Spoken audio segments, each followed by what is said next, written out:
A paz do Senhor a todos os irmãos e irmãs. Quero compartilhar uma palavra que o Senhor Jesus tem colocado no meu coração sobre o rei Davi. Da sua casa, você pode abrir a sua Bíblia em Salmos, no capítulo 23 e no versículo 5. Amém. Essa palavra que toca no nosso coração. E nos diz assim: Preparas uma mesa perante mim, na presença dos meus inimigos. Unge a minha cabeça com óleo, e o meu cálice transborda. Quero me deter nessa parte B desse versículo. Unges a minha cabeça com óleo, e o meu cálice transborda. Eu acho tão linda a história de Davi, porque esse homem de Deus, ele foi conhecido por Deus como um homem segundo o seu coração. E várias vezes eu fiquei me perguntando, mas o que Davi tinha de especial para que entre todos os homens da Bíblia, Abraão, Isaac, até mesmo Moisés, ele se sobressai como o homem segundo o coração de Deus. E essa palavra sempre inquietou meu coração, de entender o porquê dessa escolha de Deus em tratar Davi como o homem segundo o seu coração. Vamos começar observando quem era Davi. Então, o nome Davi significa amado. Davi era filho de Jessé, neto de Obed, bisneto de Boaz e Ruth, da tribo de Judá, e era ancestral do nosso amado e Salvador Jesus Cristo, por parte de José.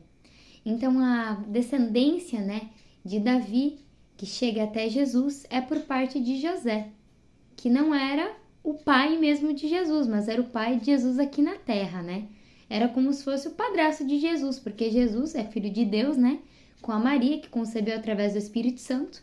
Mas, então aqui Deus considera José como o pai de Jesus aqui na terra. E Davi é o ancestral de Jesus por parte da descendência de José. Então Davi morava em Belém. Como a Bíblia nos diz, em 1 Samuel 18, Davi não era de uma família nobre. Vamos ver então o que nos diz em 1 Samuel 18. Glória a Deus.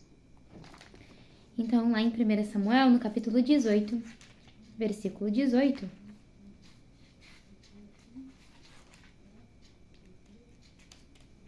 vai nos dizer assim: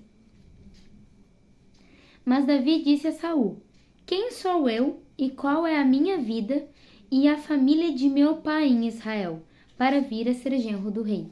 Então aqui Davi está dizendo que ele não vinha de uma família nobre. Na verdade, Davi estava tanto numa cidade simples como sua família também era simples. E qual era a função de Davi? Davi era pastor das ovelhas de seu pai. Era o filho mais novo e não tinha ainda 20 anos de idade. Estima-se a idade de Davi em torno de 17 anos de idade nessa época. Ainda, Davi não havia se alistado, porque segundo a Bíblia, em Números, no capítulo 1, versículo 3, vamos abrir também, para que a gente possa fazer um acompanhamento bíblico, bem centralizado. Números, no capítulo 1, no versículo 3, que vai nos dizer assim: Da idade de 20 anos para cima, todos os que saem à guerra em Israel, e estes contareis segundo os seus exércitos, tu e Arão. Então tinha-se, por cultura, servir a partir dos 20 anos, um pouco diferente daqui do Brasil, que se costuma servir a partir dos 18. Mas a princípio, naquela época, naquela cultura, se servia a partir dos 20 anos de idade. E Davi ainda não tinha essa idade. Então essa pode ser uma das justificativas dele estar cuidando das ovelhas de seu pai. Não que seja a única, mas pode ser uma das justificativas, Davi era ruivo, formoso e de gentil aspecto e de boa presença. E eu me pergunto, esse dia eu estava lá na igreja escutando uma pregação e o irmão falando, sobre Davi, sobre o que Davi fazia na casa de seu pai, e o Espírito Santo começou a perguntar no meu coração: o que você está fazendo até o dia de ser chamada? E eu fiquei me perguntando: o que fazer até ser chamado? Porque muitas das vezes Deus faz uma promessa na minha, na tua vida, e a gente fica esperando que só aconteça na nossa vida quando chegar aquela promessa, quando aquele chamado se concretizar 100%. E não é assim. Até ser chamado é necessário estar trabalhando. Gideão estava trabalhando. A gente vê todos os personagens da Bíblia fazendo algo até ser chamado. E com Davi não foi diferente. Davi estava trabalhando. Mas talvez você se pergunta, mas como trabalhar se não aceitam o meu trabalho ou se não me querem na mesa com os meus irmãos? Como eu vou fazer algo para Deus se não me dão oportunidade para isso? E eu, quando penso nisso, eu me lembro de um testemunho que aconteceu na minha vida, de um tempo que eu congreguei em uma congregação que eu estava acostumada a cantar em quase todos os cultos. E chegou um determinado tempo que não me deram mais oportunidade, não entendo até hoje o porquê, e eu passei em torno de 1 ano sem receber nenhuma oportunidade, e ninguém entendia o porquê, mas o encarregado não me dava oportunidade. E eu lembro que antes do culto, eu ensaiava em casa os louvores que eu queria cantar, mesmo sabendo que eu ia chegar lá e ninguém ia me chamar. Mas eu ensaiava todos os cultos, né? Tipo, o culto eu ensaiava. E eu lembro-me de chegar do culto, muitas vezes triste, né? E eu chorava diante de Deus e dizia, Senhor, eu te adorei lá do banco. Foi a oportunidade que me deram, mas eu vou continuar ensaiando e vou continuar te adorando ali do banco. E eu sei que Deus recebeu. Então, são momentos que a gente passa para entender que você precisa trabalhar para Deus até ser chamado, nem que for no anonimato. Ai, mas não me dá oportunidade, mas eu estou no banco. Adore do banco. Ah, mas eu não tenho oportunidade ainda de subir num púlpito para pregar. Mas você tem a rua para pregar. Você tem pessoas do seu trabalho, da sua escola. Você tem a oportunidade de pregar o evangelho para todas as pessoas. Então não esqueça disso. Deus pode te usar onde você estiver, desde que você esteja trabalhando em prol do propósito. Amém? Então a gente vê que Davi foi um guerreiro com alforje de pastor. A Bíblia nos diz das guerras que Davi enfrentou. E eu acho lindo porque ele aprendeu a lutar no melhor lugar, no lugar de trabalho. Então, às vezes, Deus não vai te levar para um coliseu para te ensinar a lutar. Deus não vai te levar para uma arena de lutadores. Deus vai usar o lugar onde você está para te ensinar grandes lições. Então, quando nós estamos em um momento difícil, acreditamos que Deus nos deixou e parece que estamos em um lugar onde ninguém vê nossas lutas. Mas as lutas de Davi, sua vida foi observada por um dos servos do rei. Então, lá em 1 Samuel, podem abrir aí também, irmãos, no capítulo 16, glórias a Deus. 1 Samuel, capítulo 16, glórias a Deus. No versículo 18 e 19 nos diz assim: Então respondeu um dos jovens e disse, Eis que tenho visto um filho de Jessé, o belemita, que sabe tocar e é valente e animoso, e homem de guerra, e sisudo em palavras, e de gentil presença. O Senhor é com ele. Essa recomendação linda aqui, irmãos, é de um servo de Saul recomendando Davi para tocar para Saul, quando Saul estava perturbado. Então, olha que palavras lindas. Ele é adorador, ele toca bem, ele é guerreiro, ele é sisudo em palavras, ele é sério, ele tem um bom senso, ele tem um gentil aspecto. E o melhor de tudo, o Senhor é com ele. Davi estava lá, no meio do mato, cuidando das ovelhas. No anonimato, no lugar que parecia que ninguém o via, mas Deus o via e as pessoas também o viam. Billy Graham já dizia, nós somos a Bíblia que o mundo está lendo e o sermão ou a pregação que o mundo está prestando atenção. Então engana-se quem pensa que é necessário ter um cargo para ser observado. O cristão ele é conhecido em todo lugar. Tem até uma frase que diz que nós somos conhecidos no céu e no inferno. No céu, porque o Senhor nos observa e nos dá força todos os dias para seguir em frente em direção ao reino dos céus. E no inferno, o inimigo vê nossa fidelidade e busca continuamente, constantemente, nos derrubar. Então, nós somos conhecidos. Davi era um bom pastor. A Bíblia nos traz uma frase de Jesus em João, no capítulo 10, versículo 11, que diz assim, Eu sou o bom pastor, e o pastor dá a vida pelas suas ovelhas. Jesus aqui, ele estava se referindo ao ministério. Porém, ele estava comparando com a função de um pastor.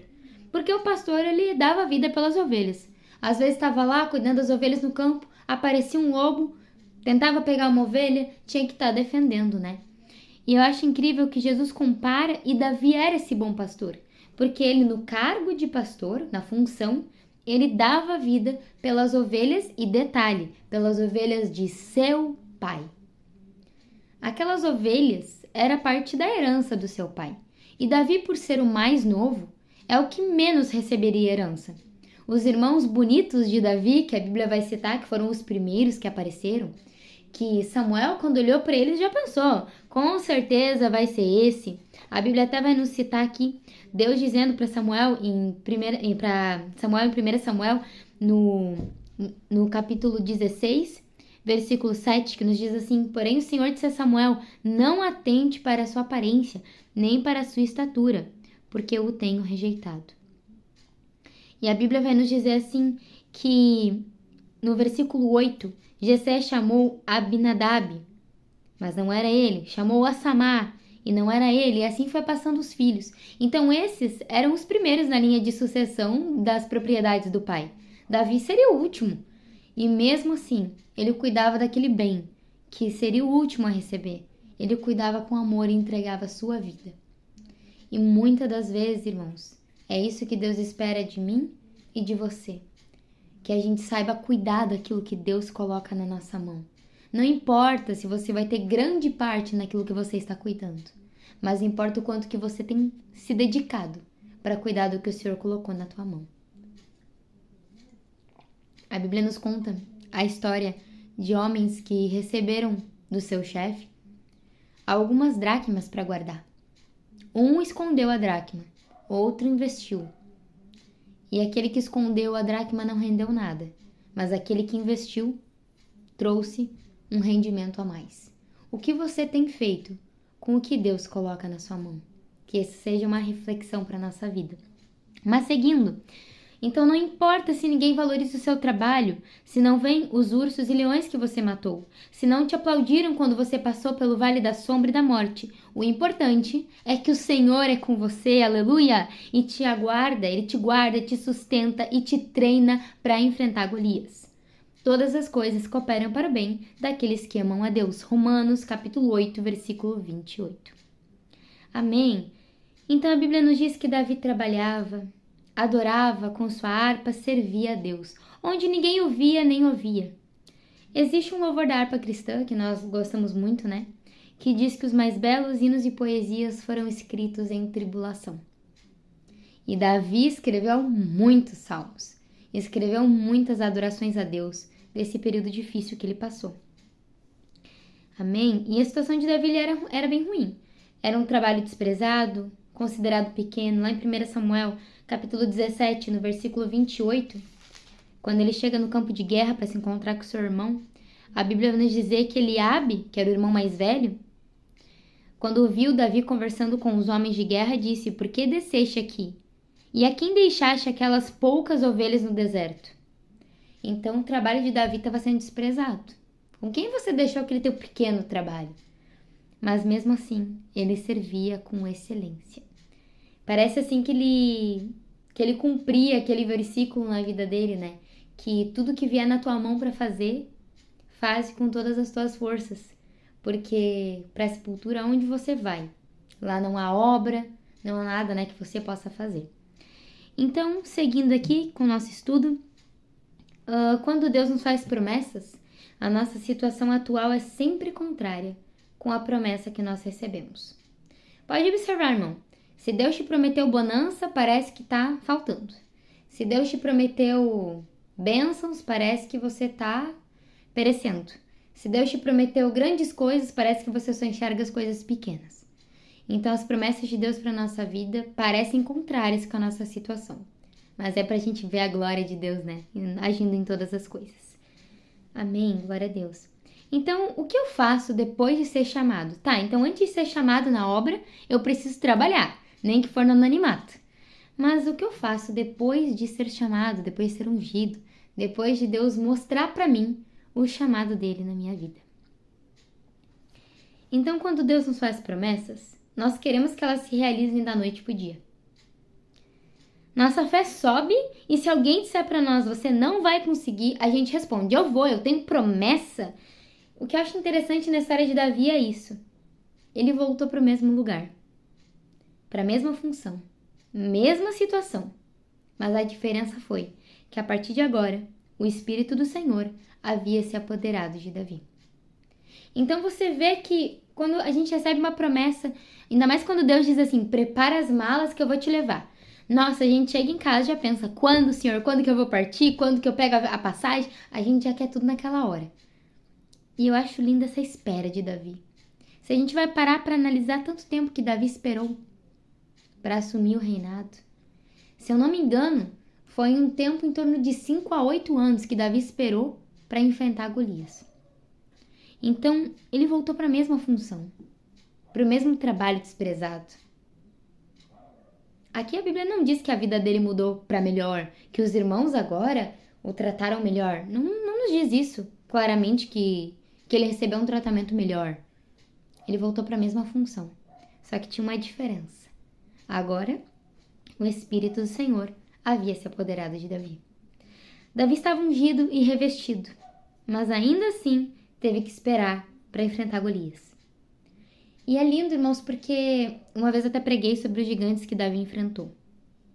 O primeiro gigante que Davi enfrentou, os primeiros gigantes, foi o urso e o leão. E tem uma característica muito importante no urso, que o urso, quando ele quer matar o seu adversário, ele empurra para baixo. É uma característica do animal. Ele empurra o adversário para baixo, para o adversário perder as forças e ele poder atacar. Já o leão, ele é estrategista. Ele gosta de dar um bote e ele é rápido. Então ele usa a sua rapidez e a sua estratégia para poder matar. Então Davi havia enfrentado um gigante que o colocava para baixo e um gigante que tentava o atacar e usava a rapidez contra ele. A Bíblia diz que ele colocava a mão na boca do leão, rasgava e salvava as ovelhas com as próprias mãos.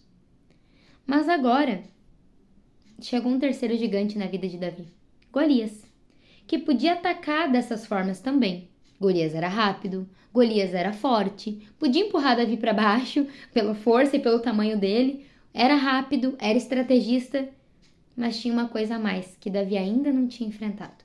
Tinha enfrentado na família, mas ainda não tinha enfrentado num campo de batalha. Golias falava. E às vezes, irmãos, tem palavras que a gente ouve que são piores e nos empurram mais para baixo e são mais rápidas que nós. Palavras que tentam abalar a nossa fé. E Golias provocou Davi. Olha, sou um cachorro para você vir com um pedaço de pau para me atacar. Já não bastava as palavras da família que Davi escutava.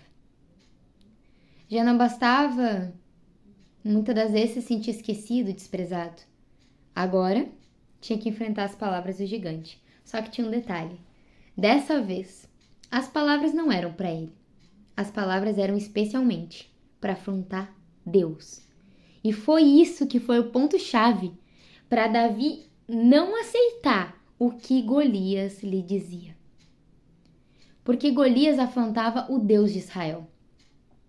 Então, neste momento, Davi se colocou em guerra. Não por causa dele, mas porque ele não aceitava que esse incircunciso afrontasse o Deus vivo de Israel. Amém? Mas antes de nós falarmos sobre isso, sobre a gente não aceitar que falem do nosso Deus, eu acho muito interessante a gente frisar duas coisas importantes. Que é muito interessante a gente observar que Davi tinha uma característica muito diferente de Saul. Saul estava ali no campo de batalha. Se a gente vai olhar por estatura, por aparência, Saul, de todos os guerreiros, ele era o mais indicado para lutar. Porque a Bíblia vai nos dizer que Saul, ele era alto. Ele era o mais alto. E ele tinha uma aparência bonita. Então, seria o mais especial para ir na guerra. Mas ele também estava com medo. Então, nós vemos aqui que Saul tinha uma característica que o diferenciou muito de Davi.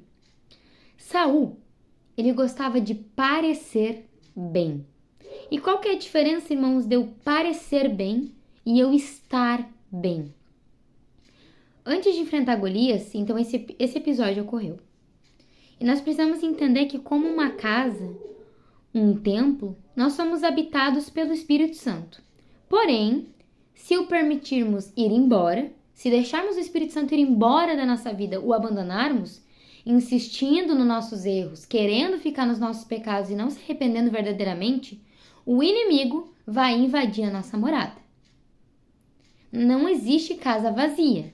Não existe templo sem ninguém. Ou Deus habita, ou Satanás habita ali. E no momento que o Espírito Santo se retira de Saul, um espírito mau enviado da parte de Deus se apodera dele. Mas por que isso aconteceu? Saul havia perdido a presença de Deus, e como consequência esse espírito o perturbava. Então seus criados lhe sugeriram achar um homem que tocasse harpa.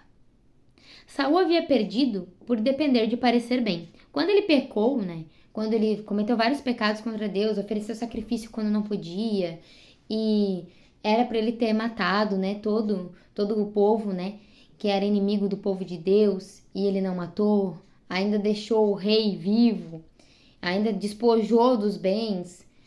Quando ele fez tudo isso, a Bíblia vai nos dizer que a preocupação dele era parecer bem. Então ele pediu para Samuel oferecer um sacrifício junto com ele.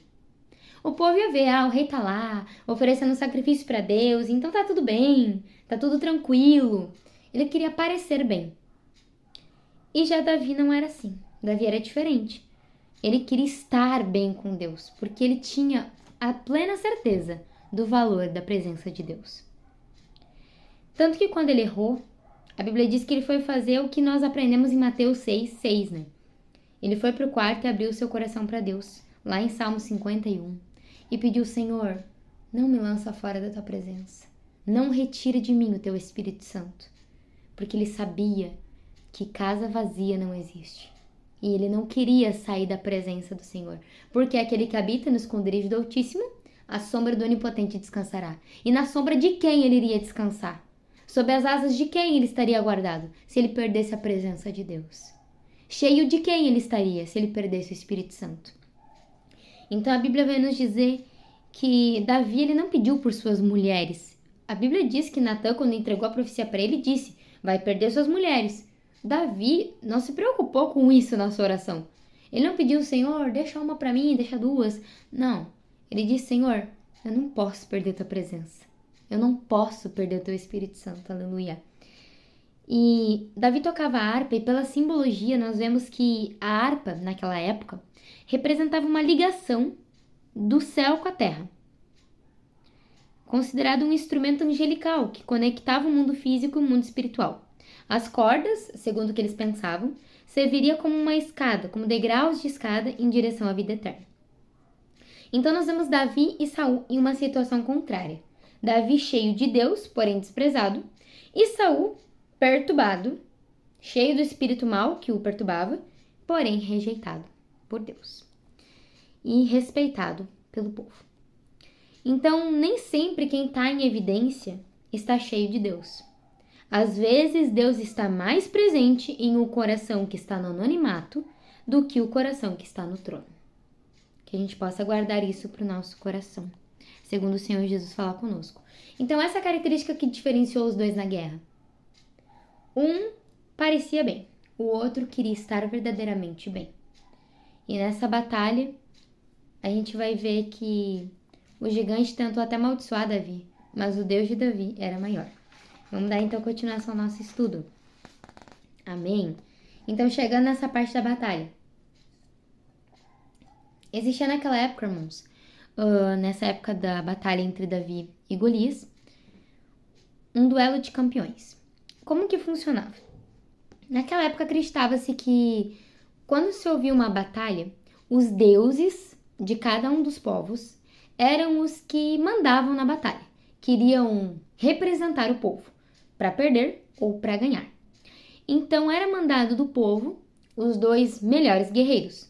O do povo contrário era mandado o guerreiro mais poderoso e do outro povo o seu guerreiro mais poderoso. Por isso que Saul seria esteticamente o melhor concorrente, mas espiritualmente o pior. E já nos filisteus, o melhor seria o Golias, por aparência. E Golias invocou os seus deuses para tentar amaldiçoar Davi, porque, como ele era o representante mais forte, ele queria pedir ajuda para os seus deuses para poder, né, ganhar essa batalha e fazer o povo de Israel perder. Porém, a Bíblia nos diz que Davi o refutou na hora, adorou a Deus e disse: você vem a mim com espada, com lança, com escudo, mas eu vou até você, em nome do Senhor dos Exércitos. Então, uma palavra de Davi caiu por terra toda a maldição que Golias tentou tocar. Então, nós vemos que a presença de Deus na nossa vida é mais importante que qualquer arma na nossa mão. E em Davi não serviu a armadura de Saul. Não serviu, ele não sabia nem andar com aquilo. Ele mesmo disse: como que eu vou usar isso se eu não sei nem usar, não sei nem andar com isso aqui? Não sei usar isso. Então, não preciso disso. E ele tirou e foi com o seu alforje de pastor, buscou as pedrinhas, os seixos lá no lago. E o que é interessante, irmãos, é que a Bíblia nos diz que quando Davi atira, a pedra crava na testa de Golias. Só que os seixos do ribeiro é uma pedra lisa. Podem olhar, podem pesquisar, é uma pedra totalmente lisa que não tem nenhuma ponta para cravar. Elas são lisas e elas são pequenas. E a Bíblia diz que essa pedra fincou na testa de Golias. E ele não caiu para trás, como a lei da gravidade sugeria. Ele caiu para frente. Então aqui a gente vê a lógica de Deus, que é fora do nosso normal, do ser humano, agindo nessa história. Porque quando a gente vai em nome do Senhor, a gente não depende da força do braço, da potência da lança que tinha um peso de 50 quilos ou mais. Não depende disso. Não depende da altura do teu gigante. Não depende da armadura que ele veio para te atacar. Depende da presença de Deus na sua vida. Então aqui a Bíblia nos diz também outra coisa importante, que os filisteus, eles tinham armas militares melhores. E eles impediam os israelitas de fabricar suas próprias armas. Então, militariamente, os israelitas estavam bem mal de armas perto dos filisteus, porque eles cuidavam daquela área que tinha a parte dos ferreiros. Então, o povo filisteu fazia os israelitas pagar para afiar as armas deles. Imagina você depender do seu próprio inimigo para afiar sua arma para atacar ele. Era essa a situação. Por isso que lá no capítulo 13 e 14 a gente vê Saul e Jonatas eram os únicos que tinham armas, para guerrear, e o resto do povo não tinha. Mas Davi, quando se tornou rei, ele tomou posse dessa preciosidade, dessa parte da terra dos filisteus, e conseguiu as armas para o povo de Israel. Mas seguindo, é interessante a gente ver a descendência de Davi. Então nós vemos, a Bíblia, Jesus sendo reconhecido como Jesus, filho de Davi. Até o cego de Jericó, quando ele clama, ele diz: Jesus, filho de Davi, tem misericórdia de mim. Mas por que filho de Davi, Por que Jesus era considerado filho de Davi? Porque Jesus fez parte da descendência de Davi. Então, a descendência de Davi que nós contamos, Judá e Tamar. Judá e Tamar, Tamar era a nora de Judá, viúva, que tinha sido rejeitada pelo cunhado, depois praticamente rejeitada pelo sogro também, E pelo seu próprio esposo acabou morrendo, e o seu sogro acabou assumindo, tendo um relacionamento com ela. Também, depois, Zerá e Pérez, que eram esses filhos de Judá com Tamar. Esrom, filho de Pérez, Arão e Abinadab, Naasson, Ruth e Boaz. Detalhe, irmãos? Ruth era moabita. Ela não era do povo de Israel, mas ela fez parte da descendência de Davi. E Obed, que era filho de Ruth e Boaz, depois Jessé e depois o rei Davi. E depois nós temos aqui uma informação importante. A descendência de Abraão até Davi foram 14 gerações. A descendência de Davi até o exílio da Babilônia, mais 14, e o exílio até Jesus, mais 14. Então, a ancestralidade do nosso amado e Salvador Jesus Cristo foi composta por uma nora viúva e abandonada, por uma moabita, entre outras características que nós vemos que abrangeu muitas pessoas que não teriam mais esperança, mas que fizeram parte, através do resgate de Deus na vida delas, da ancestralidade de Jesus e da descendência e ancestralidade de Davi. Então, mais algumas informações, para nós acrescentarmos aqui. Belém era uma das pequenas cidades de Judá. Judá significa louvor. Lá em Miqueias, no capítulo 5, versículo 2, nos diz que era uma cidade pequena, a mesma cidade que Jesus nasceu. Deus menciona que o escolhido menciona o seu escolhido, mas não diz o nome, só revela na hora para Samuel. Então, Deus manda Samuel até a casa de Jessé, porém, não o disse quem seria, o revelou depois. Samuel pensou várias vezes que eram os filhos mais bonitos, mais fortes, e no fim não era, mas porque Deus não atenta para a aparência, mas sim para o coração. Eu acho muito interessante, irmãos, que nesse tempo que nós vivemos, muitas pessoas acham que porque Deus não atenta para a aparência e atenta para o coração, nós estamos livres de alguns problemas. Mas, na verdade, o fato de Deus atentar para o coração deveria nos deixar mais vigilantes do que se Deus atentasse só para a aparência. Por quê? Porque eu posso simplesmente ir lá e fazer uma doação. Quem está vendo vai achar lindo, mas depende da intenção do meu coração. E essa intenção, a pessoa que viu meu bom ato, a minha boa atitude, ela não vai saber a minha intenção. Porém, Deus sabe. Então, o fato de Deus saber as nossas intenções, além da nossa aparência, saber o que se passa aqui dentro, é algo bem importante. E é bom a gente cumprir Filipenses na nossa vida, né? Que tudo que a gente pensar, tudo que a gente agir, tudo que a gente falar, seja tudo, né, onde há louvor. Amém. Vamos seguindo aqui. Então, Deus escolhe Davi, o mais novo dos oito filhos de Jessé, e ele seria o menos merecido na herança, né? Como a gente viu anteriormente. E cuidava das ovelhas que nem era dele. Lá em Salmos, no capítulo 89, versículo 27, Deus fez Davi como primogênito, sendo ele o caçula. Vamos ver aqui, irmãos, na Bíblia, né? Esse versículo, Salmos 89,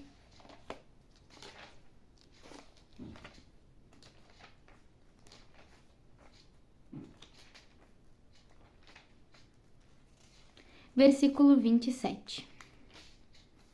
E vai nos dizer assim: também por isso lhe darei o lugar de primogênito e fá-lo-ei mais elevado do que os reis da terra. Aqui Deus citando sobre Davi.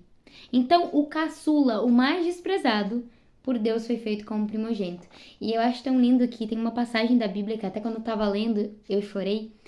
Depois que Davi morreu, teve um episódio que Deus fala para deixar uma lamparina da cidade acesa para Davi, depois que Davi morreu.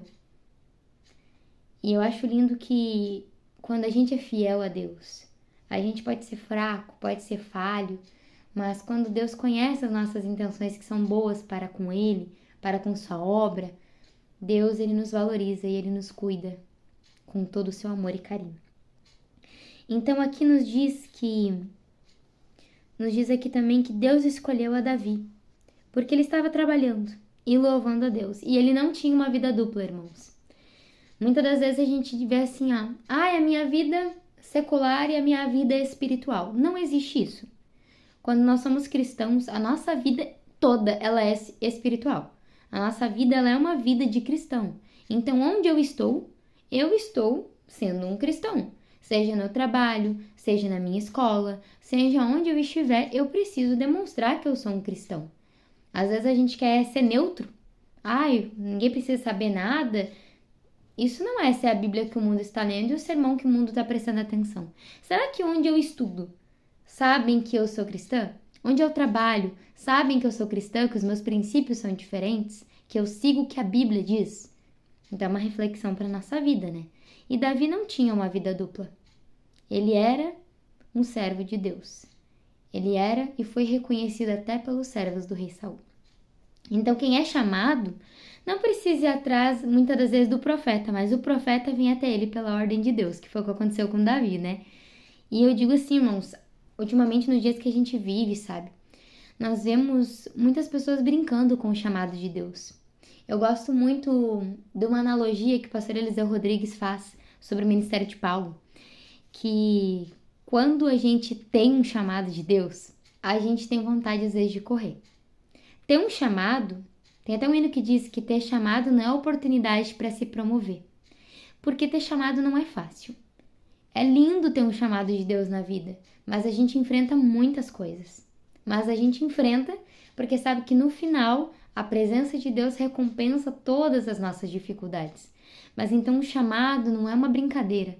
Ter um chamado é difícil. Muitas das vezes a gente tem que renunciar às nossas próprias vontades pelo chamado. Tem que deixar de fazer o que todo mundo faz pelo chamado. Tem que se importar muito mais com a nossa imagem para a sociedade por causa do nosso chamado. Ah, mas todo mundo faz, ninguém vai achar nada demais. Não, mas se acharem, me faz mal porque eu tenho um chamado. Então é bem importante a gente valorizar o chamado de Deus na nossa vida. E a Bíblia vai nos dizer que alguns pastores na época de Davi, e até antes, em Gênesis, no capítulo 37, versículo 2, tinham má fama. Tinham pastores que usufruíam das ovelhas naquela época. Isso, irmão, não tô falando de ministério, né? Tô falando de função. Naquela época, alguns pastores de ovelhas usufruíam, né? Acabavam perdendo as ovelhas, não cuidando delas adequadamente. Mas Davi era fiel. Uma função simples, difícil, desprezada, mas que Davi a valorizou. Quando Davi chegou, Deus disse para Samuel levantar e ungí-lo. Então, se você é segundo o coração de Deus, Deus te valoriza onde ninguém te valoriza, desde que você valorize o que Ele colocar na tua mão. E às vezes é isso que nos afasta um pouco de Deus. Senhor, eu quero fazer tal coisa, e Deus te dá uma função pequena. E você pensa, mas como? Como que eu vou crescer nisso? Ah, eu quero fazer tal coisa na igreja e me colocam para fazer uma função inferior, que parece inferior, nenhuma função é inferior na igreja. Mas às vezes aos nossos olhos parece inferior àquilo que a gente queria. E aí a gente não entende que é o processo de Deus na nossa vida. Nossa vida é feita de processos. E Deus nos faz passar por todos eles para nos moldar segundo a sua vontade, para nos ensinar. Davi precisou passar pelo urso e pelo leão para um dia enfrentar Golias. Eu não sei se você hoje está passando pelo urso, pelo leão, ou talvez até por outra dificuldade que você esteja passando. Por uma doença, por uma separação, por uma morte de alguém conhecido. Eu não sei o que você está passando.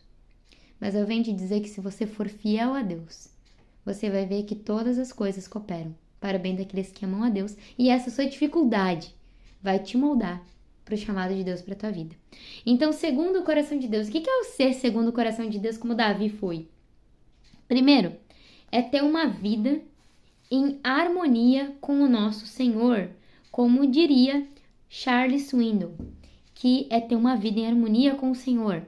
O evangelista Marcelo Telles também diz que alguém que conquistou a Deus. Então, ter uma harmonia, ter uma comunhão com Deus, ser segundo o coração de Deus, é ser alguém que conquistou a Deus. Que lindo, né, irmãos? Quem guarda o coração, pois é para ele que Deus olha. Tem um versículo que diz, guarde seu coração porque dele procede as fontes de vida. Então, guarde o seu coração. Deus procura por pessoas de caráter e não os perfeitos esteticamente, mas aqueles que têm um coração íntegro e com cautela. Então, aqueles que talvez seja pequenininho como Davi, talvez você não tenha um cargo muito valorizado, mas Deus procura aqueles que são íntegros, aqueles que têm cautela ao lidar com o ministério, aquele que tem temor ao Senhor em toda a sua maneira de agir, seja no caminhar, seja no vestir, seja no falar, seja no se portar, seja no que for, seja até mesmo no orar, no louvar, tem cautela em servir ao Senhor Jesus. Então, alguém íntegro, sem corrupção, como dizem 2 Reis 18 e 22. Também alguém obediente, como diz em Atos, capítulo 13, versículo 22. Que saiba a importância da amizade com Deus, como diz em 2 Samuel 11, Salmo 51 e 1 Crônicas 21, versículo 1 ao 13. Os irmãos podem ler nos seus lares. E humildade, ter humildade, como a Bíblia nos cita em Salmos, em Mateus, em 2 Samuel, que Deus resiste ao soberbo, como diz em Tiago, capítulo 4, versículo 6. É ser servo de Deus, como diz em Salmos. Então, como Martim Lutero diria, Deus cria a partir do nada. Portanto, enquanto o homem não se esvaziar e reduzir a nada, Deus não poderá fazer nada com ele. Então, precisamos nos esvaziar de nós mesmos para que Deus venha nos encher. Davi foi tirado do pasto para o trono. Nabucodonosor, quando se orgulhou, foi do trono para o pasto. Ele sofreu uma filantropia, que nós chamamos, que seu corpo, foi se transformando num corpo de um animal, com unhas, com uma águia, penas. e uma situação bem difícil que ele passou para que aprendesse a ser humilde. Então Deus, ele abate o exaltado e exalta o abatido, o humilhado. Então que nós possamos ser humildes diante do Senhor. E uma última característica, né? Ser adorador. Deus procura verdadeiros adoradores. Eu gosto daquela canção da cantora Luana Rodrigues que diz que Deus não procura talentos, Deus não procura cantores, o que Deus quer achar em nós é adoradores. E a Bíblia diz, né, que Deus procura quem adora em espírito e em verdade. Então, dos 150 salmos, pelo menos 73 são de Davi. Deus deu importância à música em Israel. Criou instrumentos, fez a profissionalização da música sacra, né? Deus usou Davi para dar essa importância, que veio a tornar-se parte permanente do culto no templo. Então, Deus usou Davi para dar essa importância à música naquela época, né? Eu gosto muito também de uma frase do evangelista Marcelo Telles que ele diz: nunca deixou de tocar harpa para quem tinha uma seta na mão, disposto a perdoar, cada um dá o que tem. Então, Davi estava ali usando musicoterapia, né, para tocar para o rei Saul, usando, né, um louvor ungido por Deus para tocar para Saul, né, para que aquele espírito mau se acalmasse, e ele tirava setas em Davi. E eu gosto muito dessa comparação que esse evangelista diz que Saul dava seta, Davi dá-lhe harpa. Então, muitas das vezes vai ser assim na minha e na tua vida, né? Algumas pessoas ou situações vão nos dar setas e nós precisamos dar louvor, dar adoração a Deus e vai ter um retorno dos céus. Então o coração é o ponto de contato com Deus. Os homens dialogam pela boca e o homem dialoga com Deus pelo coração. Como temos o exemplo de Ana e Daniel, né? A Bíblia nos fala de coração 973 vezes, no Antigo Testamento 818 e no Novo Testamento 155, né? A Bíblia nos dá várias comparações e que a gente possa dialogar com o nosso Deus. Irmãos, é um estudo um pouco curto, né? Mas o Senhor colocou no meu coração. Escutei algumas pregações também que falaram muito comigo, do evangelista Marcelo Telles, algumas do pastor Eliseu Rodrigues e de outros pastores, frases de pessoas que tinham uma boa amizade com Deus e muitas coisas eu ia lendo a Bíblia e o Espírito Santo colocava no meu coração. E essa palavra falou muito comigo, porque me faz entender que Deus quer que a gente trabalhe para Ele. A seara é grande, são poucos ceifeiros, e que a gente possa trabalhar para o Senhor, não esperar que a gente saia do anonimato para trabalhar, mas que no anonimato, nas poucas ovelhas que nos são entregues, muitas das vezes, a gente saiba oferecer o melhor a Deus. Que Deus abençoe sua vida, essa palavra toque e transforme o seu coração e que a palavra do Senhor, assim como transformou a minha vida através dessa pequena mensagem, possa transformar a sua vida também. E você possa, cada dia que nós possamos, né, juntamente caminhar para ser segundo o coração de Deus. Porque o cristão vai brilhando até esse dia perfeito, como a Bíblia diz. Deus abençoe a todos. Amém.